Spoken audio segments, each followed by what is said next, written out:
Shalom, bonjour, j'espère que tu vas bien, que tu t'es bien réveillé.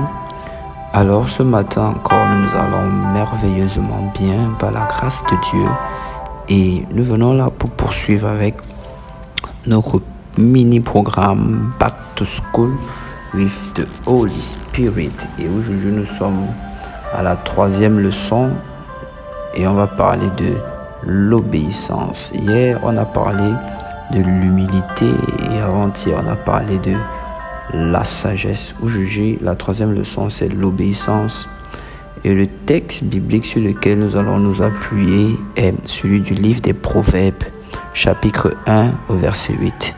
La Bible déclare: écoute mon fils l'instruction de ton père et ne rejette pas l'enseignement de ta mère. Amen.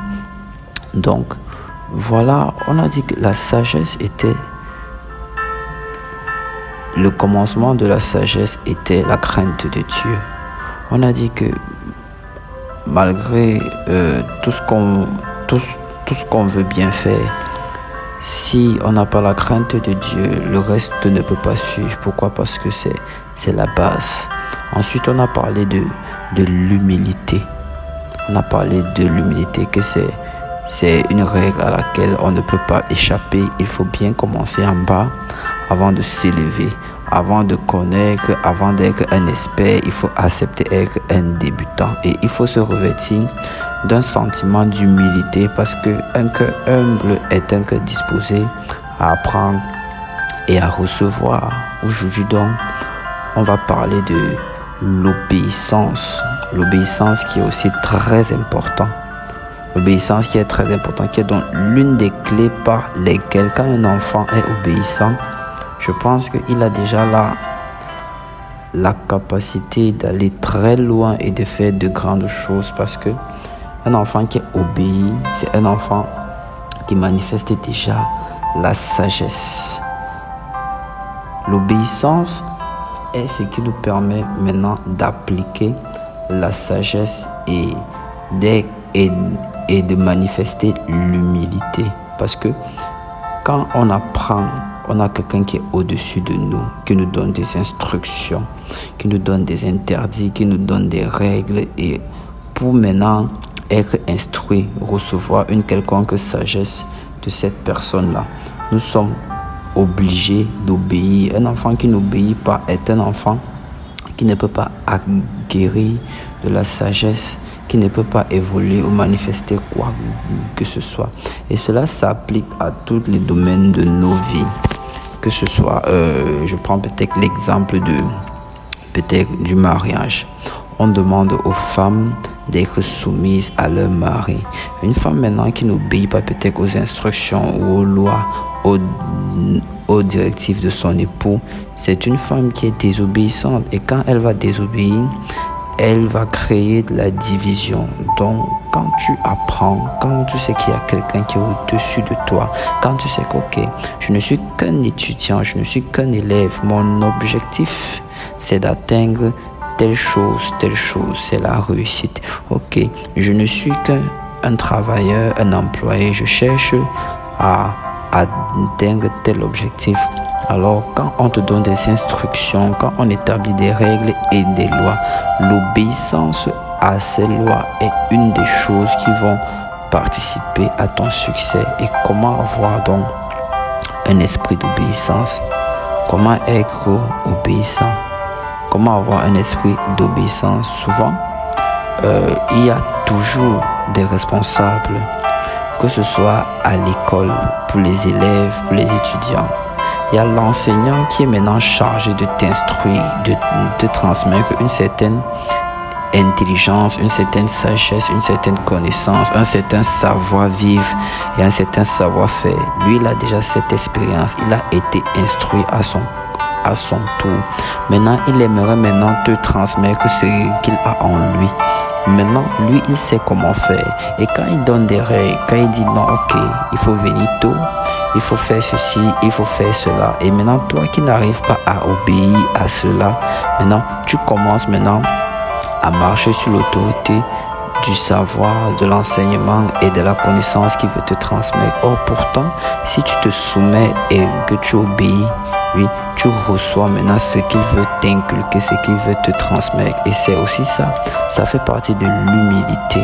Et la sagesse, maintenant, c'est là. Donc, la sagesse, c'est le début de la crainte de Dieu. Et on a dit que celui qui était responsable de toi, celui qui est supervise, donc celui qui supervise ton apprentissage, il est là comme celui-là qui est ton guide. Il est là, et c'est comme celui-là qui est ton Dieu pour t'instruire, pour te former. Et maintenant, si tu crains l'Éternel, tu craindras tes parents. Et si tu crains tes parents, tu vas respecter les gens autour de toi.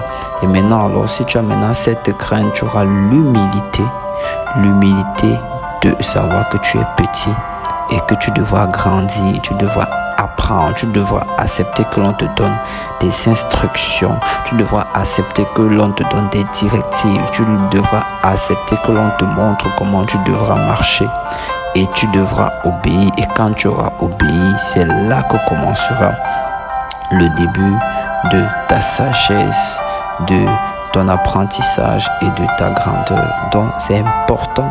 Donc souvent on essaye même tout le monde a de grands projets. Tout le monde a de grands projets. Tout le monde veut faire de grandes choses. Prenons l'exemple peut-être avec les chrétiens, la vie chrétienne et les instructions qu'il y a dans la Bible. Dieu a donné tellement de directives dans la Bible qui nous aident à manifester une sagesse divine qui va nous permettre d'être heureux, de ne pas être Christ et de ne pas être dominé par certaines situations dans la vie. On veut le bonheur, on veut la joie, on veut la paix, on veut vivre, mais on désobéit. Quand on dit, ok, les excès de table, ce n'est pas bien, ou bien les excès pour boire trop d'alcool, ce n'est pas bien, ça nuit à la santé. Il faut boire juste un peu. Quand tu n'obéis pas à cela et que tu t'enivres d'alcool, et puis maintenant tu attrapes un cancer ou une maladie pulmonaire, oui, tu vas vite mourir, tu seras malade et après tu vas chercher la santé partout, tu vas crier à Dieu. Pourtant, le simple fait d'obéir, simplement, t'évite d'être malade, t'évite des problèmes et d'être dans des situations compliquées. Donc, l'obéissance est capitale et vraiment, il est important d'inculquer à nos petits frères, à nos enfants, la notion, la qualité de l'obéissance. Et souvent il y a des rebelles. Par contre, on ne doit pas laisser l'esprit de rébellion s'installer. Il faut installer avec une autorité. Voilà pourquoi on utilise souvent le fouet par certaines circonstances. Pourquoi? Parce qu'on doit marquer une autorité, une discipline afin que l'obéissance soit installée dans l'esprit, dans le cœur de celui qui est apprentissant, de celui qui est apprenant, autant pour moi, et de celui qui se fait former. Et nous-mêmes, pour ceux qui sont adultes, qui sont parents, nous sommes soumis à des règles dans un domaine ou dans une circonstance, dans des lieux.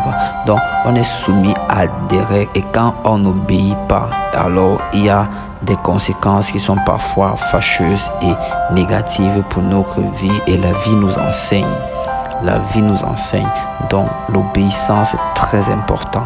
Même si ça semble difficile, obéir c'est mieux. Obéir c'est mieux parce qu'à la fin de l'obéissance, il y a une récompense. Il y a une récompense. Donc, c'est ce que je voulais partager avec vous pour cette troisième leçon. Donc, nous prions le Dieu Tout-Puissant parce que nous ne pouvons rien par notre propre force, ni par une quelconque puissance en nous, mais c'est par son esprit. Nous prions le Dieu Tout-Puissant d'ouvrir son ciel, d'étendre sa main sur nous et de nous remplir d'un esprit obéissant, d'être obéissant en toutes choses, obéissant à sa parole, obéissant aux autorités qu'il a établies sur nos vies. Que son nom soit élevé, nous le demandons et nous lui disons merci parce que nous recevons cet esprit d'obéissance maintenant au nom de Jésus-Christ. Shalom, Fly le magnifique, la Ligue du Saint-Esprit.